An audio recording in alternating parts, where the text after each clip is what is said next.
The following podcast contains spoilers and words that my mother would prefer I did not say. We watch the thing. We watch the thing. Hello, everybody, and welcome back to We Watched a Thing. You've got Billy and you've got Dave. How you doing, mate? Hail and well met, good traveller. You will be travelling soon. You've even got a passport and everything now. Well, I have a lodged application, which is, in most cultures, that's the same thing, really. Oh, 100%. That's all you need. Yeah. All right. Well, speaking of travelling, let's get into some old-timey stuff and talk some D&D, mate. Let's travel to the Forgotten Realms. All right. Dungeons & Dragons Honor Among Thieves is a 2023 fantasy heist action comedy film directed by Jonathan Goldstein and John Francis Daley, who co-wrote the screenplay with Michael Gilio. It stars, of course, Chris Pine, Michelle Rodriguez, Regé-Jean Page, Justice Smith, Sophia Lillis, and Hugh Grant. And what is it about, mate? It's about D&D. Fuck yeah, it is. Yeah, they're a gang of thievy types who have to steal some magical MacGuffins to accomplish some tasks and defeat some bad things and battle some monsters and generally be entertaining. Now, let me ask, you and I have been co-hosts for, must be 6 months or over now, and I'm slowly learning more and more about you. Have you ever played D&D? I was a humongous role-playing nerd in high school. I did get that We vibe. used to get together in the library and play. We played D&D. We played some sci-fi stuff, but yeah, role-playing stuff in general. Yeah. No, I have always been a humongous nerd. Comics, D&D, all that sort of stuff, you name it. I loved it. I own a copy of D&D, but I could bought never... Ayla a beginner's set. Where nice. We're still on the first campaign. Yeah. But, watching this film, she did burst out, I've beaten one of those. Well, I've never actually played it because I bought this copy thinking, yes, this is going to be so much fun. And then I've never found anyone who will play it with me. And I know get in touch with your mate Joe Manganiello. He runs a weekly game with Benny Off and Vice and a few others. Yeah, he's got a very sexy table he plays on. I saw it on a video. So yeah, I would like to play. I did used to play, like the Baldur's Gate video game and stuff. I'm a big adventure video gamer. Zelda is my jam and stuff. Oh, so you would fucking love D&D. Oh, I know I would. It's so up your alley. So I was very excited for this film because, fantasy adventure is like it's my wheelhouse. I fucking love it. And this looked like a lot of fun. I know that you were excited for this. I was excited. It's a real shame we couldn't get a dear friend Drew Hallam on because he is a humongous D&D. He plays still now, as far as I'm aware. But yeah, it's all he and you and I. This is right in our sweet spot. Yeah, because obviously Drew hosts the Real Feels podcast. I believe that a couple of years ago he did start a D&D podcast as well. I don't know if that's still going, but I swear that he did. It would not surprise me. Yeah, yeah. So no, I've always wanted to play it. But so anyway, let's get into the movie though. Yeah. Fuck, I loved this movie. How much fucking fun was it? Honestly, I was beaming from ear to ear. At this point, this movie has every chance of making my top 10 of the year list at the end of the year. Reckon, I'm with you. Yeah. Off the top of my head, without sort of doing a count through everything I've seen. But hell of a lot of fun. I was smiling from start to finish. I enjoyed it so much.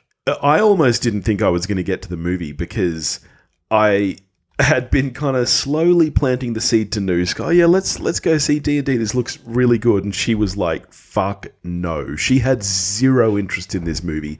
And the trailers that she was still gagging for 65. The trailers that she had seen just gave her even less interest. And then I looked up the reviews. We went on Saturday night and I looked it up and I said, wow, did you know that this movie has a 97% on Rotten Tomatoes from critics and a 90% from audiences? And she was like, okay, fine, all right, let's go. she loved it as much as I did. This movie was so great. Excellent. And it had so much more heart than I expected it to have too. Like this, she's redeemed herself from liking fucking Knock at the Cabin. This straddles several genres so well. Like I would compare this film, and I've heard other people, Wayne from the Countdown podcast, he also compared this film to, say, the likes of The Princess Bride. And I think that's a solid comparison. Because much like that film... Comedy, fantasy, adventure. Well, yeah, but it blends a lot of other genres really well. I think like the emotional beats work really well. There's not a lot, but I think they land. You think there's not a lot? I was surprised at how much heart and how much emotion was in this movie. Oh, I don't say that as a negative. I think they were there when they were intended to be. I think and I do think Chris Pine managed those moments well. I have heard some criticism that he's fine when he's being all, he's basically being Chris Pine and just being funny and charming and charismatic, but he could be in any sort of movie. And I think that's unfair. I think that's unfair too, yeah. He is perfect in the Bard role that he's in. And I think the moments where the pathos does intrude, where he's having moments with his daughter, or there's one particular moment that we might get to later towards the end where you do have a real emotional moment, even though, yes, you saw it coming. It's, but that's not it was obviously going to be the case from the moment you knew what that artifact was. Of course.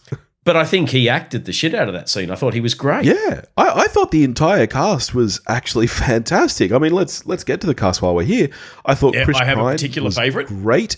Let me guess, is your favourite Sophia Lillis? Oh my God, is it ever? Yeah. She's fucking I didn't know she was in this movie.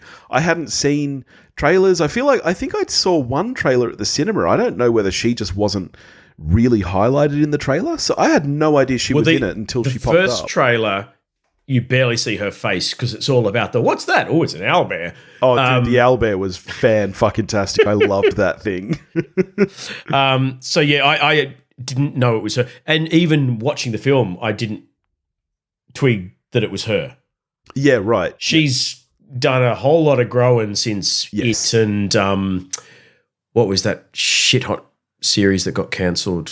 I'm Not Okay With This. Yeah. Both of those, she was a child. Well, yeah. And they weren't that long ago, but, she's now sort of in her 20s and a very striking young woman. Yeah. And, she was absolutely my favourite. She was funny. 100%. She had some of the best scenes because obviously she had the coolest abilities. Yes, but it's true, she actually. And that big long one where she's fleeing the castle and just changing from animal to animal, form to form, being chased by the redwood. Oh my God, what a scene! You're right though. Her abilities led to some amazing sequences because almost every sequence where she was highlighted, I loved.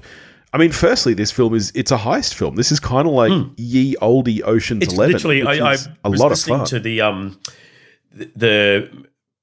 BBC interviews with the directors and with some of the cast that Ali, what's his name, does. And they said, oh, look, what are our influences? Ocean's 11, and they were rattling off. And it was literally all the things that I was thinking when I was watching it. It's like, I get all of that. And the actual heist sequence is fantastic. The sequence where they're breaking into the carriage using the portal gun. The scene where she breaks into the vault as the worm, and they kind of put together what's happening. I think it's really well put together. Really well and cleverly written. The way they used that. I don't want to call it a portal gun. That's insulting. The hither-thither staff, which is fucking hard to say. I couldn't work out what they were doing initially. Yeah. Because it was so clever and convoluted what they were doing with the picture, putting the portal there, covering it back up with the painting, and then putting it onto the bottom of the thing, and then taking the bits of wood out and then carrying it in and then putting bits of wood. It's just a fucking hell. That's it's a convoluted great thing. sequence. It's so good. She was fantastic. Michelle Rodriguez, I thought, fucking slayed it in this role. Yeah. She's kind of been just phoning it in for years with the, La Familia shit. But she actually seemed to be genuinely enjoying, and in interviews, she's effervescent about how much fun she had on this. And I think you can feel that. I've said this many times that my favourite films are when you can feel that the filmmakers and the cast are actually having fun, because I do think that carries across. And I think you can feel that. Even Justice Smith, who I don't think I have ever liked in anything ever, he's actually fine in this. Like, he's not my favourite. Is that just because he's been in shit like Detective Pikachu? And fucking, he killed Jurassic Park. He did. Go back a bit further. He was in Paper Towns, which I really enjoyed. Oh, I did see that a long time ago. He was like, I think, the best mate of one of the Wolf Boys in that. Right. When he was off chasing the divine Cara Delevingne. Yeah. Right. He was good in that. Yeah. So, I thought the entire cast was fantastic. Let me ask you this. Before you get to that, and while we're on the cast... Okay, well, I know one of your high points of Ruse de Guerre. This is what I was just going to ask. Where were you on Hugh Grant? He's basically still acting in Ruse de Guerre. It's the same fucking character. I mean, it's Hugh Grant. Hugh Grant. He's very good at it. And I love the shit out of Hugh Grant. And one of the things I love about Hugh Grant is he has very famously, for a very long time, said he hates acting and he hates actors and he hates the whole kind of, the idea of method acting. And I think that you don't hire Hugh Grant to not get Hugh Grant. And I think that what he's doing in this role is a lot of fun. When he's going off about the tea being too hot. And the witch just puts her icy finger in there. I didn't realize you were going to put your finger right in there. It was great. I thought he was really good in this role. Look, if they make a sequel, I don't need him in another one. That's for sure. And I think that it was a wise move to have his character go the way it did, to be kind of the bad guy, because I don't need him as part of this crew. No. It was a fucking expensive movie, so I'm hoping it does really well, because I want to see more of these.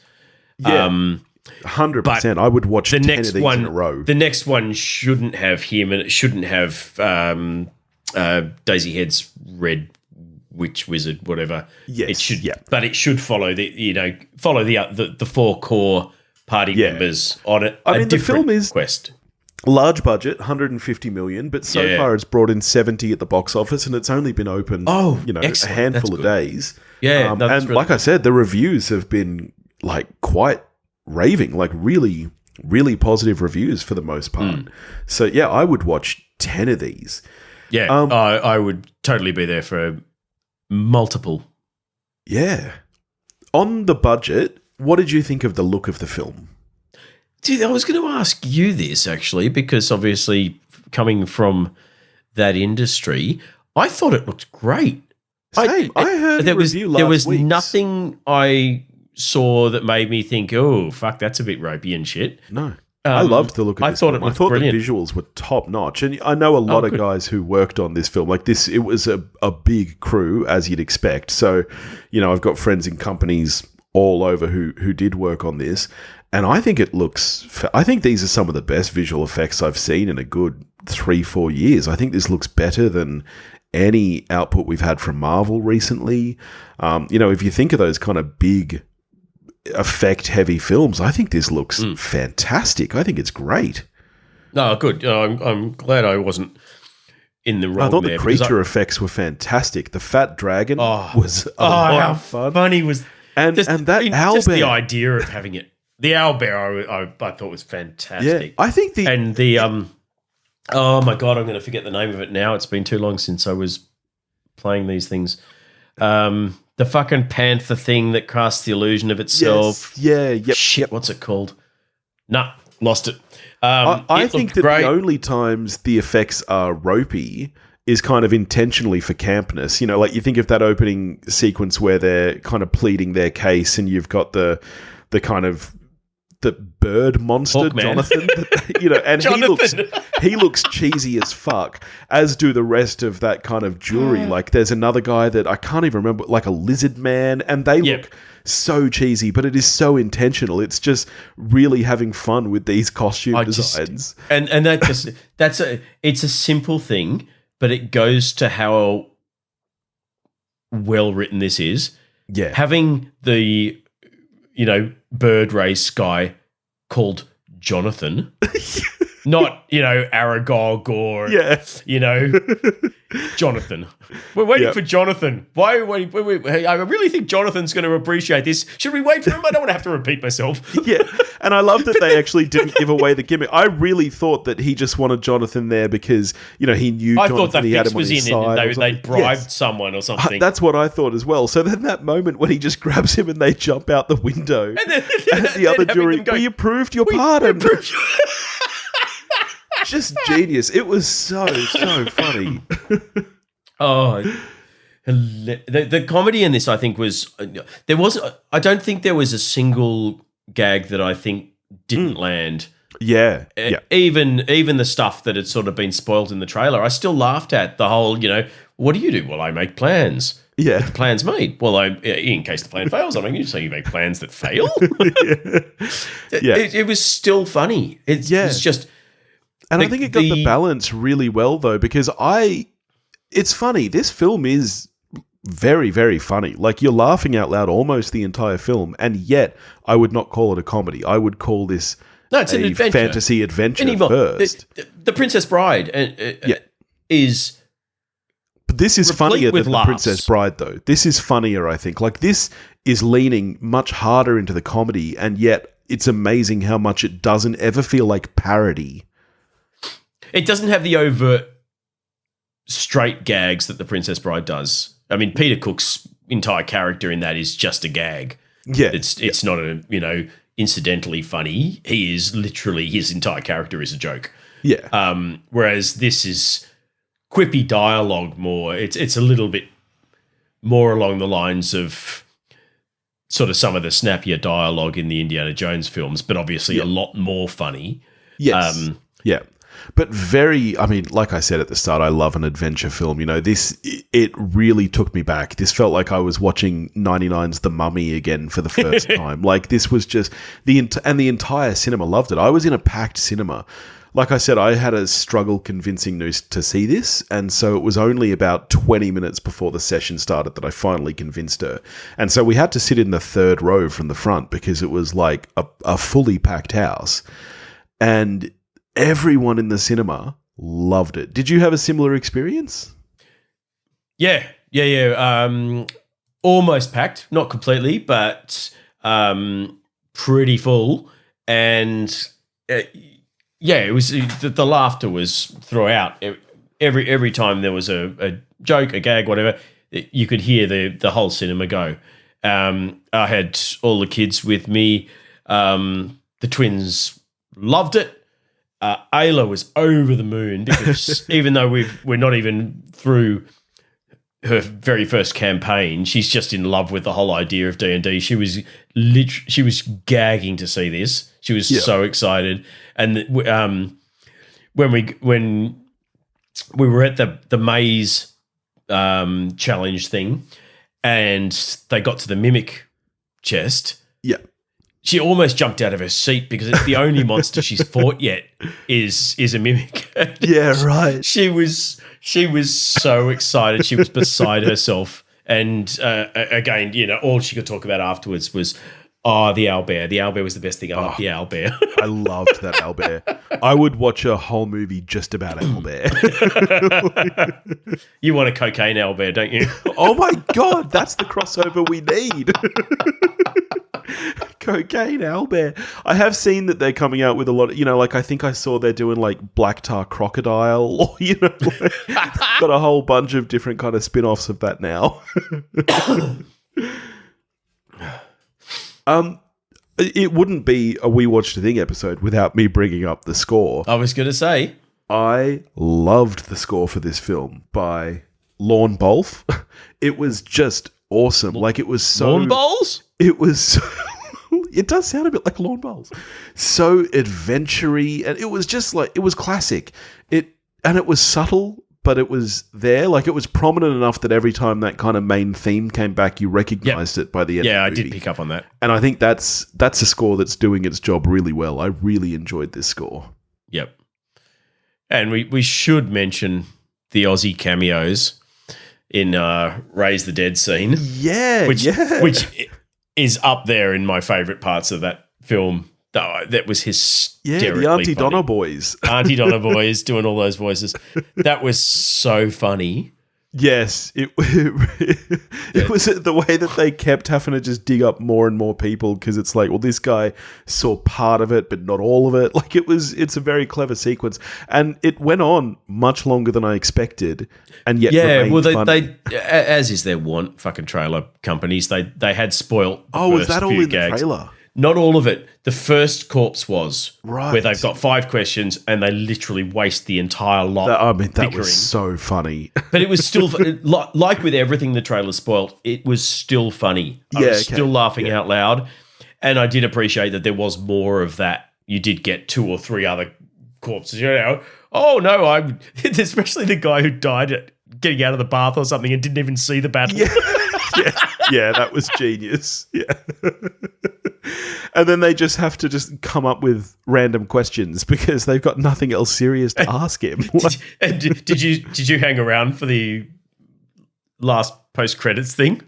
We didn't, no, but I did Google to see what it was. Yeah, it was that poor guy just sitting there going, has anyone got a question? Just one question. All right, so all in all, how are you scoring Dungeons & Dragons Honor Among Thieves? Oh, I reckon I'm an 8. Same, I'm a hard 8. Honestly, it bordering was on really 9. good. I didn't end up going to see anything, but when I finished at Flight Centre organising the plane tickets and stuff this morning, I thought, why don't I go? I'll take myself to the movies and see John Wick 4. Yeah, while I'm here. And then I almost immediately thereafter thought, or I could see D&D again instead. Yeah. And I didn't end up going to anything. But if I had, I have a strong suspicion I would have gone, fuck John Wick, I'll wait for streaming. Yeah. I want to see D&D again. 100%. I would watch this again. I would watch 10 more of these films. I think the cast is great. I think it was it was so much better written than I expected, or than it needed to be. Like, you're dealing with a very, very famous IP here, an existing franchise. They could have just sailed on the coattails of that, made one movie, gone out, but it was so well written and put together. I just loved it. And so patently written by people who are familiar with the game. I know, and I can't remember which one of the 2 directors.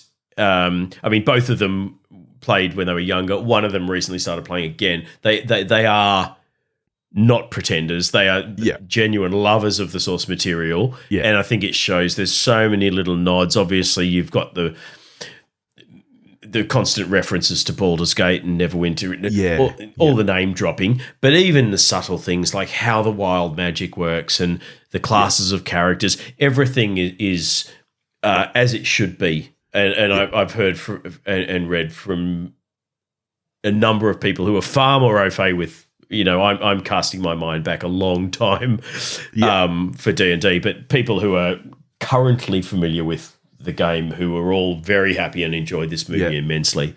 How many people do you need for a game of Dungeons and Dragons?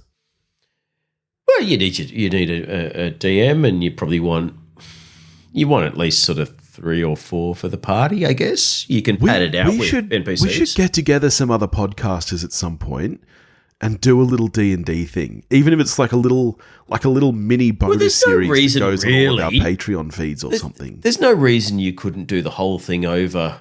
Yeah, that's like Zoom or something.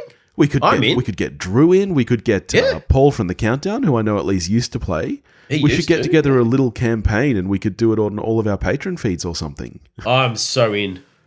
You'd have to be Dungeon Master. Oh no, I don't want to be DM. Drew can do it. I think Drew is normally DM. And he has that amazing kind of voiceover narrator his voice is like honey pouring. It is. Yeah, you're right. He'd be great. All right. We'll do this. We'll organise this at some point. I like this idea. I'm 100% in. Yeah. All right. Awesome. Well, that's Dungeons and Dragons: Honor Among Thieves. A hard recommend from us. Hard recommend. Yeah, it's hard recommend. One of the. I don't know. I mean, I had a lot of fun with Cocaine Bear, but I'd say this is probably the most fun I've had in a movie this year. I agree, and it's been a fun year. I was a big fan of Scream 6 as well. Scream 6 was fun. Even Shazam was a lot of fun.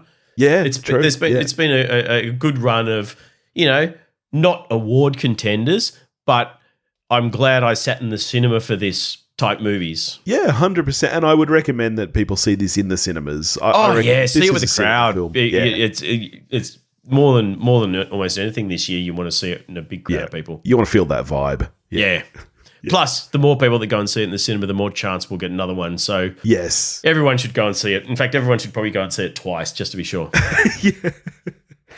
All right. Well, next week we're not too sure what we're getting to yet because I know what I'm getting to overseas. I'm getting to cocktails on the Thailand beach. So if we do get a chance to catch up before then, we might crack out with another countdown, top 5 type thing. We're thinking maybe bromances. Yeah. And if not, then I might have to drag Noosk back on the mic for a week or two, and we'll make her watch something awesome. Yeah. She has to have a martini while she's doing it, though, to keep the continuity going. Oh, okay. Yeah. I'll tell her she's the new Dave. All right. In the meantime, if you want to get in touch with us, you can do that at wewatchedathing.com or wewatchedathing@gmail.com. You can find us on Facebook, Instagram, and Twitter, all under the handle at wewatchedathing. If you want to help support the show, you can do that at patreon.com/wewatchedathing, and we'll catch you next week. Go watch D&D twice. Go have a cocktail.